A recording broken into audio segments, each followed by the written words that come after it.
Mengapa politik perang dingin harus dikorbankan Papua Barat? Saat itu ideologi komunis Rusia diadopsi oleh rakyat Republik China, Korea Utara dan Indonesia. Pemerintah AS di bawah pemerintahan mendiang John F.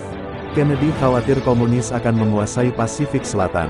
Karena mungkin saja Indonesia menganut paham komunisme anti-kapitalisme di mana Amerika Serikat sebagai superpower dan payung di Pasifik. Oleh karena itu AS kembali Indonesia menekan Belanda dalam hal negosiasi dan konsultasi sepihak pada tanggal 5 Agustus tahun 1961 Perjanjian New York yang memaksa penarikan Belanda dari Papua Barat bekas koloni Belanda pada tahun 1963. John F. Kennedy, itu sama sekali berbeda karena ada sekitar 2/4 juta orang Berlin Barat di mana hanya ada 700.000 orang Papua.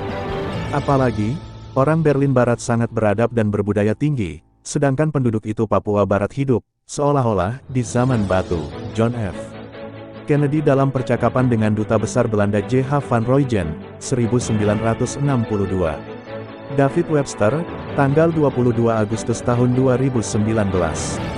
Oleh karena itu akan dilakukan negosiasi antara Presiden AS dengan Presiden Indonesia dan Belanda. AS menguasai rencana yang akan bersekutu dengan Indonesia dalam hal melawan pendudukan Belanda dan melawan ideologi komunis Rusia. Pada tanggal 2 April tahun 1961 mendiang John Frederick Kennedy menyerahkan administrasi kolonial New Guinea Belanda kepada Indonesia, The New Guinea Collection, Magazine. Irian Barat dikecualikan, meskipun pernah diperlakukan sebagai bagian dari kawasan itu, melalui keanggotaan Holland di Komisi Pasifik Selatan. Belanda menarik diri dari Irian Jaya pada tahun 1962, tahun yang sama dengan Samoa Barat merdeka dari Selandia Baru. Dekolonisasi New Guinea Barat adalah tahap akhir dari penarikan pasca Perang Belanda dari apa yang menjadi Indonesia. Peter Larmor, 1984. Ketika AS dan Indonesia secara sepihak berencana untuk menduduki wilayah Papua dengan menggunakan kekuatan militer Indonesia ke bekas jajahan Belanda sebagai status teritorial, belum menegaskan apakah asosiasi bebas, integrasi atau independen dari kerajaan Belanda. Mendiang John F. Kennedy berniat menyerahkan administrasi kolonial West Papua dalam hal menghentikan pengaruh komunis ke Asia Tenggara dan Pasifik Selatan.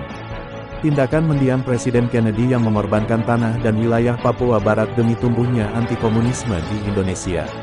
Selain rencana sepihak tentu di luar rencana PBB tapi soal kampanye sepihak AS dan Indonesia anti-Belanda maka Indonesia harus menyerbu wilayah tersebut. Keputusan sepihak AS dan Indonesia untuk mengakhiri Perang Dunia III mungkin melawan komunis Rusia. Begitulah politik perang dingin dimainkan di bawah syarat dan ketentuan sepihak AS dan Indonesia di kawasan.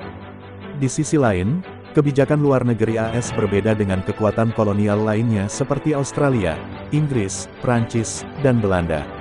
Kebijakan luar negeri AS di Pasifik Selatan adalah anti-kolonialisme wilayah yang dimiliki oleh perang dan perjanjian di wilayah Pasifik Selatan akhir abad ke-19. Kebijakan luar negeri pemerintah AS ke Pasifik Selatan untuk memiliki koloni membuat perjanjian dengan pulau-pulau yang kemudian disebut sebagai wilayah perwalian AS di kawasan Pasifik Selatan. AS tidak bisa mendukung Belanda melakukan perang melawan Indonesia. Sementara Belanda mungkin telah unggul di medan perang, masa depan diputuskan pada tingkat yang berbeda. Pada bulan Februari tahun 1962 mendiang Robert Kennedy, saat itu Jaksa Agung AS, pergi ke Den Haag dan menjelaskan bahwa AS tidak akan mendukung Belanda jika terjadi serangan penuh Indonesia. Sean Doni, 1990. Selain itu, ketika pada akhir abad itu, Amerika Serikat hampir secara bersamaan menguasai Filipina, Guam, Wake, Hawaii, dan garis kebijakan yang lebih pasti untuk dideklarasikan. Itu tidak terjadi. Beberapa orang Amerika kemudian siap untuk gagasan memiliki koloni di Pasifik. Selama seabad anti-kolonialisme telah menjadi bagian dari retorika politik bangsa dan tanah kontinen. Kental yang berdekatan yang diperoleh melalui perang dan perjanjian tidak dianggap sebagai koloni. Donald D. Johnson, 1984. Oleh karena itu, tentang perjanjian New York tanggal 15 Agustus tahun 1962 di markas besar PBB di Amerika Serikat mengarsipkan perjanjian Amerika, Indonesia dan Belanda sebagai sepihak yang memaksa Belanda segera menarik diri. Oleh karena itu AS dan Indonesia dapat secara sepihak menduduki sumber daya tanah non-pemerintahan sendiri. Selanjutnya, Perjanjian New York mungkin AS menambahkan bagian mereka tentang pengusiran sepihak kepada Belanda sebagai retorika antikolonialisme AS di Pasifik Selatan dan tentu saja kebijakan luar negeri memaksa pengusiran sepihak atau penarikan Belanda dari Papua Barat dan itu telah berhasil bahwa militer Indonesia menyerang Nugini Belanda. Invasi Indonesia telah membunuh dan menghancurkan kehidupan penduduk asli Papua Barat yang tak berdosa sejak tahun 1963 hingga saat ini masih berada dalam kondisi kritis saat ini di bawah invasi dan pendudukan pasukan asing oleh Republik Indonesia. Namun, orang Papua Barat mencari keadilan, kebenaran dan